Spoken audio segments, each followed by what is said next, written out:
and welcome to Above All Else, a podcast for women looking to grow in their relationship with Jesus. And we're so excited to be with you. I am Brianna Frajowski here with Jen Kish and Emily Bird, and we are it's just a very cold day today, actually. I almost said it's so nice outside because it's beautiful and blue, but it's actually very cold. And that's nice, but there's no snow, so I'm actually upset about it. So, oh man. So, Emily, is it cold? Like, what is the temperature like where you are? Because I was, That's a really good question. I have no idea what the temperature is, but it is cold too. We pulled out coats today. However, we've been at co-op all day and it was so hot. The heat was, yeah, it's like, why did I wear a sweater? But so we had to go outside and cool down. I get that. And then after hanging outside for a little bit, my class and I we came back in to thaw and to roast. So I have been I don't know how I'm feeling right now about this sweater, but it wasn't the best idea to wear today. But it is chilly outside. But it's been a great day. It's been fun, and we've just kind of laughed between the heat and the cold. So if we all end up sick tomorrow, that's why. Body's up and down the whole day. Oh man, that's how it was in my Yeah. classroom. It was like so cold and then burning hot, and I was like, I can't handle this. So, oh Right, man, polar temperature. exactly. Jen, what about you? I know what the weather's like where you are because we are very close in Yes. proximity. Except, well, I don't know. My daughter called and said it was snowing at UT at her school. Did y'all see any snow at school? Okay, so I'm gonna be honest. Today was my proctor day for breakout. So I had someone go out there with my children because I was So like, you it's too didn't. cold. So one of the girls said, Miss Frajowski, it was snowing so hard. And I was like, so hard. Like, is it sticking? She goes, Yeah. and then it stopped. I was like, oh, Yeah. okay. Yeah. Yeah. She So, called and said it's snowing. And I was like, well, we just have the freezing cold, not any pretty snow. And Oh. I mean, it's only, 30 minutes. So I was right. hoping that some of the snow would drift down here because I don't like the cold. And if it's going to be cold, I mean, I'd like to see a flurry or two. Yeah. But no snow. And I had made up my mind, like when I was planning out my week. Mondays are my days that I don't leave the house. But I had decided that Thursday was also going to be a day I didn't leave because it was going to be, I knew it was going to be so frigid. But then of course the kids are like, I want to make this and I want to make that. So I ended up running out to the grocery store and coming back. But otherwise I'm just looking at the cold from the inside and I don't intend to leave again, except to run one of my girls to dance here in a little bit. And then that'll be that. So it's okay. I'm not a winter girl, but Oh, I'm learning to appreciate it. I love the cold. And my mom got me a heated vest for Christmas. And I've learned that I like the heated vest not just when it's cold, but it's actually really good for my back. Like, Oh. I think I like this more just because I need a constant heating pad on me because I'm got the back of an 80-year-old woman. So I'm like, this is just nice. But it is the past few days have been nice because I've been like, oh, I'm warm. Like this is Yes. good. So Not to digress, but my mom bought me a towel warmer for Christmas. And I have not loved my towel in it just because like it's a whole thing. Like you have to go out of the shower and get your, mhm. but Yeah. I put my bathrobe in it. So Oh, like once I've got my hair up, I have a warm robe and it is the best thing, like top 10 right now, like of my entire life, a warm robe out of the shower. You got to try it. You got to that's a get Oh. yourself game a towel changer. warmer. Makes you think of Yeah. the hospital, when you had your babies and they would come and they'd put that hot blanket on you. It's like, Yeah. A Oh, warm yeah. blanket. that's so I forgot good. about Like that. there's some pluses of having babies Soothing. and even having surgery. It's like, oh, your blanket has gotten cool. Let me bring you another one. It's like, yes. My dentist does that. They're wonderful. Yeah. I'm like, I used to hate the dentist. I found a new dentist and I'm like, I am here for all the warm blankets. They're like, we know it Yeah. gets cold. Like, y'all are Oh, wonderful. This guy, text me the name of your dentist I later. got you, girl. I got you. Oh my Oh man. goodness. And the dentist office is always cold. Oh yeah, Always cold. Always. always. Oh Hmm. my So it is goodness. Hmm. nice. I'm like, I like this. That Okay. is nice. Yeah, Yes. Oh man. that's fancy. I know. He's like, okay. That's special VIP treatment. Like, no, it's just everybody gets their nice warm blankets.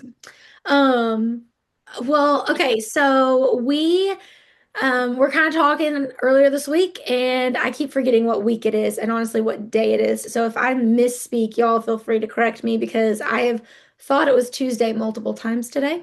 It's been a real issue. It's not Tuesday. For those of you listening, we are not recording on Tuesday, so I am in the wrong. um, but we were talking earlier this week kind of about some of the things that the Lord is just kind of like revealing to us and showing us, and we kind of talked about this idea of because I was listening to a podcast and kind of heard this one lady talking about it, but this idea of our personality like being um almost like an excuse for our behavior. And so I kind of wanted to like, kind of dialogue back and forth about that. And I know that I see it with definitely with my generation for sure, with like the younger generation kind of saying things to the extent of, well, that's just how I am, like they'll get over it, or for me personally, feeling convicted, and the reason I was like, oh, the Lord's really hitting me hard is because I tend to be very black and white. I'm just a very black and white person. I don't ever, okay, that's a lie. I was about to say I don't ever mean to offend people, but sometimes I'm like, you probably need to be offended. But my heart, for the most part, is not to offend people when I'm very direct and to the point. It's just Joseph will start to tell stories and he'll go into all and no, no, no, no, no. I don't want you to tell me all of the build up to it. I just need you to tell me like what happened. Where are we going? Let me see the end. Like I don't need X, Y, and Z, which can come off as rude. And if it's perceived as rude, like perception is reality. And so that's the thing I have to check constantly. But I just recently even have heard a lot of people talking about how um they're like, well, it's just the way I am. It's just my personality. I shouldn't have to change my personality. I shouldn't have to change who I am. This is how God made me. Um, and I just kind of want to talk a little bit about that because I think that that's such a misconception. Like, yes, the Lord gives us, like, sometimes being black and white is very important and it's needed. And that is a strength that the Lord has given me. But I think sometimes our biggest strengths can also be our biggest weaknesses. And we tend to be like, oh, that's a strength of mine. So it's not actually a weakness. Well, no, being very direct can hurt people's feelings. And it can not be what I meant it to be. So I don't know. What are your thoughts? Have you guys kind of seen that trend? Are you one of those be like, no, I am just nice because you both are just so nice all the time. I'm like, I just, I'm like, I'm the one who's like, I know where Kaylin gets her like just fight or flight, but she does not flee ever. So like I know where you get that from. But what do you guys think? What are some of your thoughts? Yeah, so I've Jen, got do you want to go? some. Go ahead. Yeah. So I think that we live in a culture that loves a label, right? Like, why am I the way I am? What label can I attach to this particular characteristic or this particular, I don't know, failure or self like identified flaw? We like to find, and you have anxiety or you have ADHD. I think the whole world has now diagnosed themselves with ADHD, right? Or we kind of scroll through and we learn, oh well, I do some of these things, I must have this, right? So we use those labels, I think, to excuse some behaviors. And I was reading this week about the idea of being crucified to Christ. I am crucified with Christ, right? And the idea wasn't that when we are saved that God comes and the Holy Spirit comes in to just kind of hammer away, to just kind of prune a little bit. No, we are to become a whole new creation. We are to be crucified and live, let Jesus live through us. And I thought that was a really neat idea because it sort of takes away that whole, that's just the way I am. That's just the way I've always been. That's just the way I've always done things kind of excuse. Because if we have truly died to Christ, and it's truly Him that lives within us, then nothing is off limits, right? There's no personality trait, there's nothing that should remain that cannot be redeemed or changed by Him. So I think sometimes, and I definitely am guilty, because I am a consistently late person. And my husband is a very early on time. My mother, very early on. I say all the time, I married my mother. Like my husband is so much like my mom in so many ways. And I have just, if I'm late for something, a lot of times I'm like, it's just the way that I am. But I'll tell you, if I have to go to church on Sunday morning, my husband is going to be at church at 9 a.m. Church does not start until 9:30. I think I've told this story before, but I hate it. I hate that 30 minutes where you sit there and you do nothing and sometimes you speak to some, but it's awkward. Like it's just, we've already said hi to everybody around us. Like it's an awkward moment, right? I hate to be there 30 minutes early, but do you know that every single Sunday morning I am there 30 minutes early because I know that I have to be. So I know that I can do it. And I don't know that there's much spiritual application here except that it's just kind of I if I can do it sometime, then I should be able to do it all of the time. But I allow myself that excuse. I'm just the way I am until somebody holds me accountable. So if my husband's holding me accountable, then I'm going to do what he deems to be right.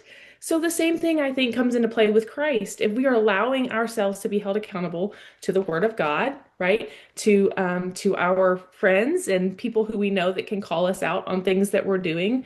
If you're like, if it's gossip that's your issue, and you're like, well, that's what we do. We've always talked about things and people, and that's, this is my safe space, and this is where we have these conversations and that sort of thing. I'm totally guilty of that too. But we can't just say, this is just who I am because we are indeed called to be a new creation. So those are kind of my thoughts. I was challenged by that significantly this week. Mm. Yeah.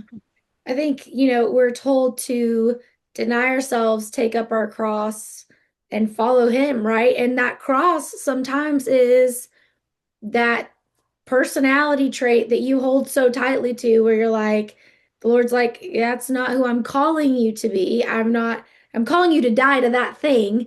And this is but I think you hit on something really important. And Emily, I'm going to throw it to you, but I'm going to throw you a little bit of a curveball but Jen hit on accountability. And I think oftentimes what happens, and this is not to say, let me preface by I am not saying that every single person in the whole entire world is this way.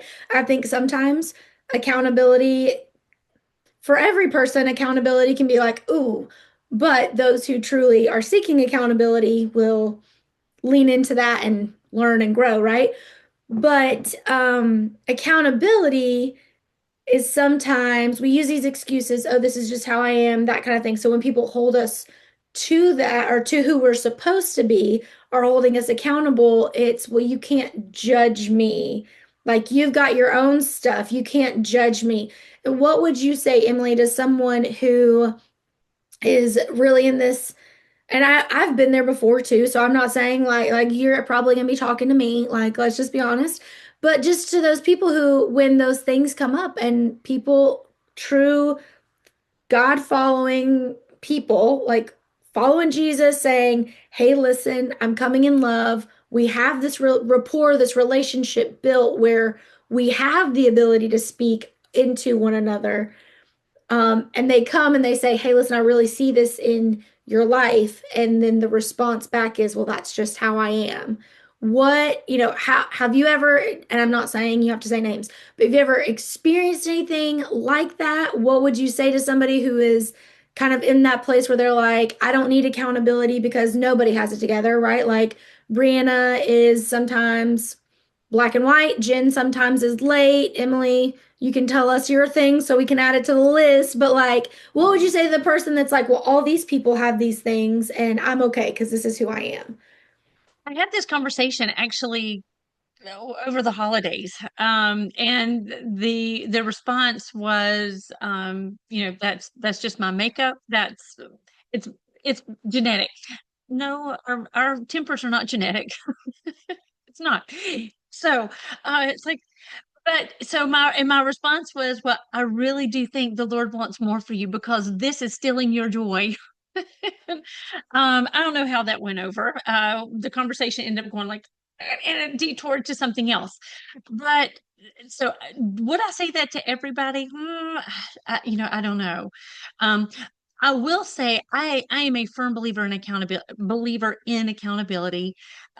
Last night, talking with my small group that I lead on Wednesday nights, the struggle this week with patience has been real this week. And I think it's because we were talking, Bree, on Sunday, and I shared that story with you, and I was like, I really don't deal with anger very much. Oh, I do. It's because I said that on Sunday and told you that story. It's like God's like, okay, let me show you. You have anger issues as well, crying, and so trying to keep that under wraps and truly reveal and manifest through the Lord's Spirit the fruit of patience has been difficult. And so I last night with my small group and with one of my my dearest friend here, I shared with her and I shared with them, this has been my struggle this week. And I'm disappointed in the way, not necessarily that I have acted outwardly, because I have held it together outwardly. On the inside, I am boiling. I mean, if I could have exploded, I would have exploded on Monday, on Tuesday, and last night. Like, and that's not me. It really, I would tell you that's really not me. But when you pray for the Lord to reveal any offensive way in you, search me, seek me. Oh, He's faithful to show you. And He's been showing me this week. Um, so I'm grateful that I shared that with them because I had my friend message me a while ago. It's like, so how has it been? How's your patience? Have you had a good day today? And I have. And I know that she's been praying for me specifically, and it's helped me deal with the day. So if there's somebody who is holding me accountable or I'm holding them accountable, then you know what? I really need to be texting her, hey, how'd you do with your temper today? Or how did you do with whatever it may be? There's checking in, not just, I'm going to throw out your weakness and oh well you need to draw this in, but instead I'm also going to be checking on them and hey, good job, I'm thinking about you, I'm praying for you today. And that opens up being kind and checking on them and loving them also makes them more susceptible and open to when we have to give them some hard truth as well. But one of the other things that last night, our youth pastor, he quoted Adrian Rogers, and he said, "If you don't have a," and this is Adrian Rogers' quote that Parker, our youth pastor, shared. He said, "If you don't have a battle, then you don't have a life. Dead men don't fight." We are always going to be fighting. We're always going to be fighting the flesh, and if we're not, then we're probably dead. So it made me thankful last night. And my last words talking to the Lord before I fell asleep was, thank you, Lord, that there's a battle that I'm fighting because it confirms that I am yours. It confirms that you are still slowly but surely sanctifying me into looking more like your son. I will never ever reach that place, but I'm I'm so grateful, so glad that you are working on me and forming me into who you really, really mean for me to be. So I'm grateful. I'm grateful for the battle. It's been a difficult week, but I'm so grateful that there is a battle. I am very much alive in Christ, and I'm a work in progress. Yes, same. Sorry, I couldn't get my button clicked quick enough. Well, and I think one of the things when I think about accountability and I think about the person who holds me the most accountable is my husband, right? So my husband sees the gross, ugly, sinful sides of me that I don't show to the rest of the world because we don't want the rest of the world seeing that. I mean, not that I just want my husband to see like the side of me that just goes crazy, but he's seen it before. I mean, he's seen it. Um, and some of the things that so Joseph will tell me, and for the longest time, really, okay, I'm gonna say for the longest time, I say for the longest, I mean like up until probably last week, when I really started thinking through like my responses in those moments. So Joseph will say to me, if he will listen, he will allow me to vent out frustration, but he will say at a certain point, if it gets to this point, he will say, now that's flesh coming out. Like that's your flesh. Sir, and like honestly, let me just be 100% honest. He hasn't said it in the last week and a half because I've been working really hard, really hard. Your personality does not give you reason to be fleshly. It does not. It does not, Brianna. So that's been my go back to, right? So he hasn't said it to me in the past week and a half. We're gonna keep that going, hopefully. But my response to him when he would say that was always, I mean, sometimes it was a little meaner, but I'd be like, oh, you want to see flesh? Like, I'll show you flesh. Like, I will show you flesh. Like, no, sir, I am just having a. Or there was one time I was like, oh, so you're just not a safe person to talk to about these things. And he was like, ma'am, this is not the spirit. This is not of the spirit. And I'm not having this conversation anymore. I love him for that. Did I love him in the moment for that? No, I was like, come back here. Let me be whatever. So I think we had a lot of conversations about things that the way I understood him to say, like, you're being fleshly. Like he was not questioning my salvation. He was just saying, no, this is not who the Lord's called you to be. You're allowing the flesh to take over. You're not dying to yourself right now. So we had to have a lot of conversations about that. But that's a hard thing to hear from your husband when your husband's like, "Eh, no.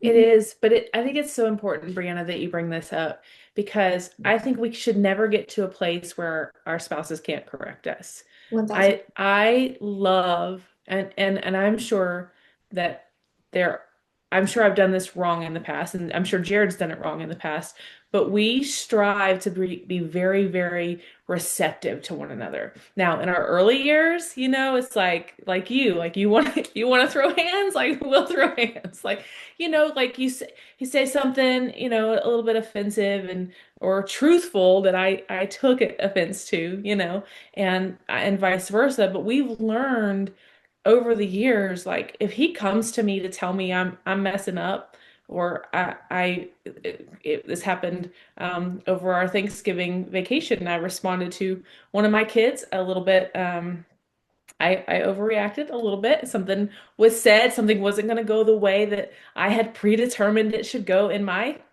how we do this, how we do it. And he waited until the child left the room. And then he was real easy, real gentle. And he said, hey, I think that you may have blown that completely out of proportion, and I had to go, yeah, I think you're right. When flesh wants to say, no, I'm justified. I was right because A, B, C, D, E, F, G. Like I can go on and tell you why I was right and why this position is the one I'm going to hold firm to. But I have learned when he says something to me, it's because he's recognized that I'm out of line, that I've crossed the line, which is true. Like I can't recall the time he's ever said, I see these women say, you know, uh, if my husband ever tells me to calm down, like it's over, like whatever. Like I'm the op. Like if he tells me to calm down, I'm like, oh, and it's probably because he's very careful. It's never, just because he doesn't want to hear what I'm saying or he doesn't want to hear me out or understand something. But it's always when I need that like immediate check. And I love that he waited until the child was gone. Like he's very careful because we want to present, a team to our kids. Don't want to ever get that wedge where a kid might go, "Ooh, here's a little spot where I could slip in between mom and dad. It could be me and dad against mom or whatever." So he was super careful about that. But I've just gotten to a place. Thank God we grow up. Thank God. I tell you, I am so thankful for the it's not even the wisdom that comes with age, but it's the, I guess, the realization that I don't know everything like I thought I did, you know? Um, so I'm really grateful that I'm in a place where I can receive that from my husband. Now, Mhm. I need to work on being able to receive it as well sometimes from people like if my child had said it, like I think you overreacted, then I might be a little bit more prideful. But I do think it's really important that we maintain a relationship between our husbands and ourselves where if somebody does step a little bit out of line or does start acting in the flesh, that we can just say, hey, I think we might need to reel this back in a bit. Because I mean, at the end of the day, we do want to be held accountable because we want to become a little bit more like Christ, like Emily said, like a little bit every day. So, I just wanted to highlight the importance of that. And also, not only do we want to be held accountable by our husbands, but also our children.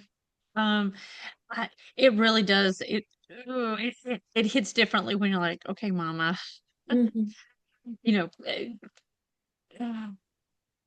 However, when I have a receptive heart and I hear how my words have affected them or how my actions have affected them, that's something I really, really need to consider and to truly take to heart. Now, sometimes maybe they're trying to milk it. I don't know, but for the most part, I do think that they have a right to hold us accountable as well, and I'm grateful when they do. But it does hit differently when a child that I birthed is calling me out. Oh yeah, for sure. And So Braylee is definitely, she'll tell you if you hurt her feelings. Kaylin, everything hurts her feelings. So she's not necessarily the one I'm going to with. But she's like, no, I told her, I said this morning, I said, I need you to put your shoes on. We have to go to school. Why are you yelling at me? Why are you yelling? And I was like, ma'am, I am not yelling. This is not, I am very kindly asking you. But I think also it has to, like, a lot of it with our husbands, especially, is like our husbands are called to lead, right? And they're going to stand account, like they're going to stand before the Lord with how well they led us, like how well they led us. And if when my husband tries to help me see and help correct a sinful thing that he sees in my life, or maybe my what was just like, hey, I've had a rough day, this is it, and talking about a rough day is fine, but then once it becomes more and it becomes fleshly, almost to that like gossip type thing, um he's responsible for, for getting me in check. And so, as I do not do this well. I have not done this well. I'm working on it. I'm a work in progress on this. But just, and I think a lot of it came down to there was a lot of miscommunication. I thought he was communicating one thing. He was like, that's not what I'm trying to communicate. It took, like, we just had to communicate through, what do you mean when you say this type thing. But I think as wives, we have to be submissive in our listening to what they're saying when it's correction that's not coming from, it's coming from a place of, I love you. You're called to live like Christ right now. What you're doing is not imitating Christ. Um, and I am the person that can say these things to you. Sometimes they have to learn to maybe say it in a way that's not aggressive, like, there might be a little bit of like a learning curve of like, like Jared came to you very like, okay, calm. It wasn't I can't believe you did that, So there's this learned communication. And but I just think it's important that we accept accountability from people that we have given, that have that permission to speak into our lives and that kind of thing, but also from our husbands. And we don't get to this place where we're bitter towards what our husbands are trying to do, because they are trying to help us grow in Christ and help us they're spurring us on, right? And that's what we're supposed to do for one another as, brothers and sisters in Christ, but also, well, don't go being some married man's accountability partner. That's not what I was just trying to say. Like, that's not, I said, oh, as brothers and sisters in Christ, spur each other on. No, no, no, no, just your husband. That's what I'm saying. That's what I'm saying. Sorry. Just clarification there. But when you were talking about how Jared approached you, the word tells us that men or husbands are to live with their wife in an understanding way so that their prayers will be heard. That is and even though it doesn't necessarily say that about us women, we also, when I know Jason Bird and I know how he receives things really well, then I'm going to use that, and hopefully he's going to use that use that with me too. Emily doesn't accept it really well when the one that gets me is like, stop raising your voice, stop yelling. Usually I'm not yelling, but I talk very passionately. Yes. And so I say that all the time. it's like, I'm loud. Like I am projecting. I'm not yelling. me too. I'm not yelling. But my response always is, if you want to see yelling, show you yelling. It's so bad. It's terrible. Yes. But he can't handle that. So if there's something really important that I've got to tell him, or some way that I am kind of correcting him or calling him out on, I have to really watch my tone. And I have to be really calm because he's gonna think I'm yelling. And I'm not. I'm Right. passionate. And that's important. Learning It is important. how do I communicate this to him? Because Yes. I, like you, can spitfire. Like, you Oh, you yes. and he can take in like the first and then that's it. Like then he's gone. So you're right. You have to learn how to let him, like however they need the communication, Yes. they need to receive. And I did want to follow up that I did, like, after he and I talked, we went and we found that child and I apologized. And, I said we weren't, what we weren't saying, what I was saying, I wasn't wrong, but the way I was saying it was wrong, and the way I didn't maintain, Yes. my temper. So I think that's another piece of it too, is that, and that's another thing that's so hard to do, because you can receive the correction, but then you gotta take the action and go and fix it and go and undo what you've done and ask, for forgiveness. And that is hard. That's I hard. agree. I But agree. anyway, so But it's so worth it. that's Like Oh, I've seen over the years just damage done in relationships due to those situations where there's just unresolved, like something happened, there was not an apology, there wasn't a, maybe the person recognized that they were wrong, but they never apologized to the person that they wronged, and it causes division, it just causes problems for years to come. Like, I've seen it firsthand, like how it can just, the lack of apology, the lack of, hey, not like I wasn't necessarily wrong in what I was saying. What I was saying wasn't the thing that was incorrect. It was just the way I approached it, the tone I had. And for Joseph thinks I'm yelling all the time too. So, and I'm like, buddy, he says to me the other day, I think maybe I figured it out. You don't yell all the time. You just always have a tone. It's like, what tone do I have? He said, you just kind of always sound like you're being sarcastic. I was like, that doesn't sound like you at all. Like, that's so weird, Brie. Like, why would he say that about you? the complete opposite of me, obviously. Right. So that's something that I am working on because he has the authority given by the Lord to speak into my life and to tell me, hey, what you're doing, it's not it. Your personality, that's not making you holy. There was a sticker. I was giving stickers to my homeroom girls the other day, and there was one that said, do what makes you happy. And I took it and I threw it in the trash.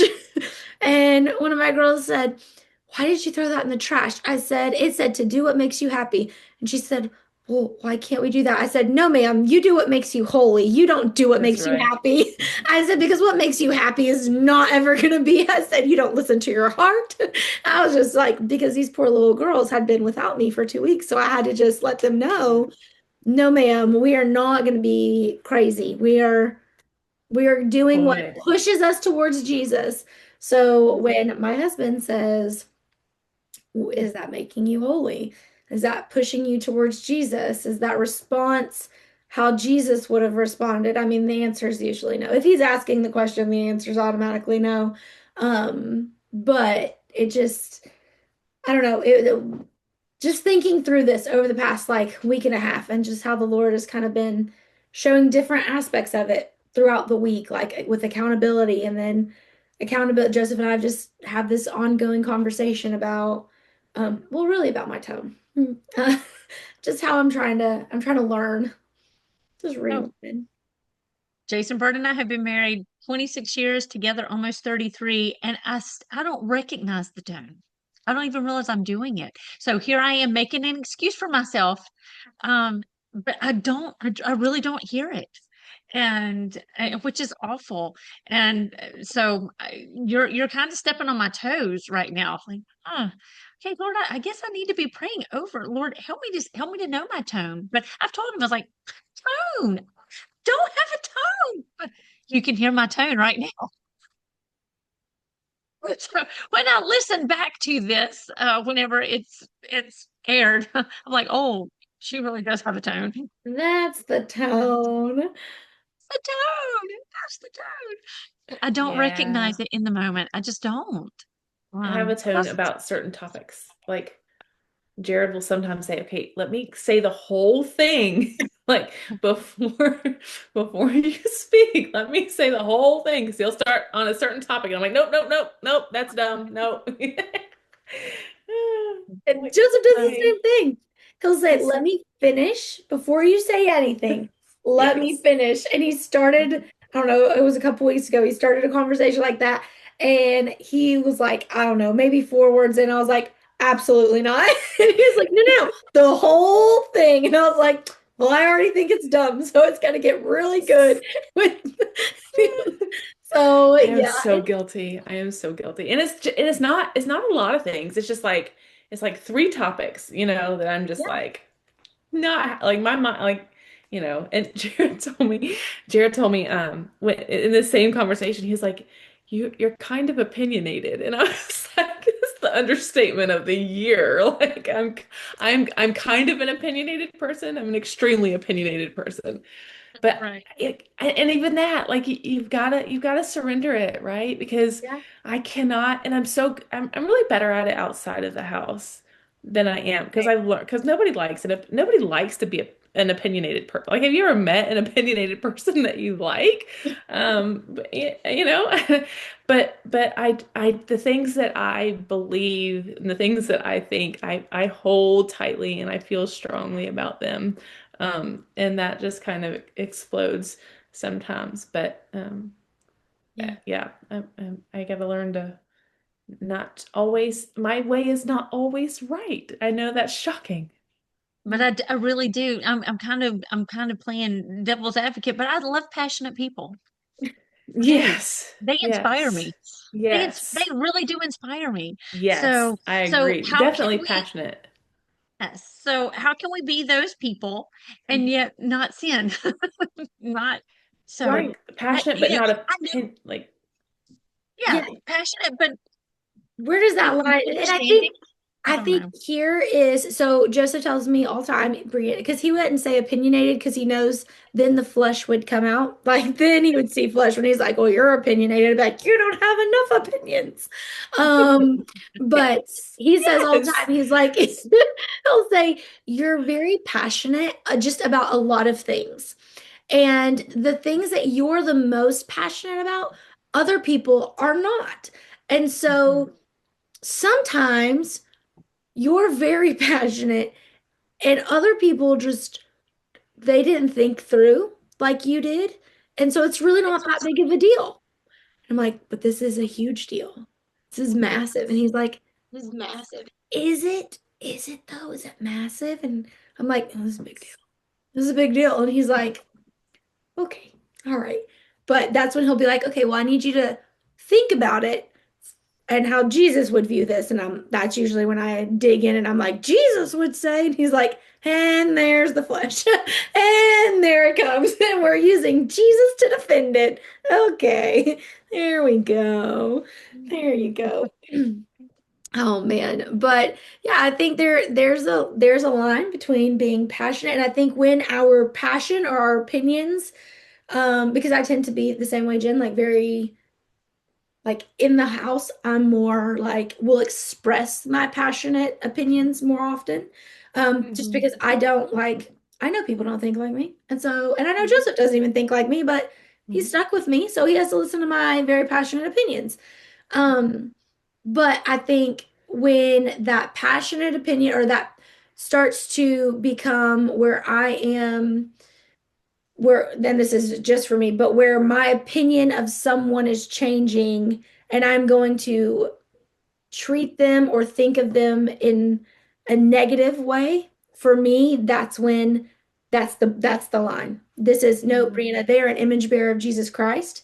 And just because they hold a different opinion than you does not mean that they are any less than. And I think that's where my line has to be. Just because the opinion's different, that doesn't give you reason to attack their character, because sometimes that's where my passion leads. And so Relationship always over being right. yeah. Always. Oh yeah. For sure. For sure. So, oh man. Well, this was intense. This was a lot. Some Very tangents. passionate conversation. But it's wonderful. And I have thoroughly enjoyed just getting to kind of hear y'all's bit, especially like I'm still learning and I'm still, especially in marriage and communication. Like, I mean, we've been married for 11 years, but we're still growing and learning. And I imagine that that'll be the way it is literally until the day we meet Jesus. Because new things, new stages of kids' lives, new stages of our lives. So I appreciate though that I have you two that I can be like, this is what's happening. And you're like, yeah, that's crazy. But but we learn, you can work through it. It's okay. But no, it's been an absolute joy. And so we will be back with you guys, and we cannot wait to I don't know, just dive into our next topic. We are going to be on our next episode talking about boundaries with kids and adult kids and what that looks like. And I'm excited to glean all the wisdom from these two ladies, because I know as a kid what it's like to set boundaries, but I want to know from their perspective so that one day I can be mom like them. So anyway, we will talk to you guys later. Have a great day.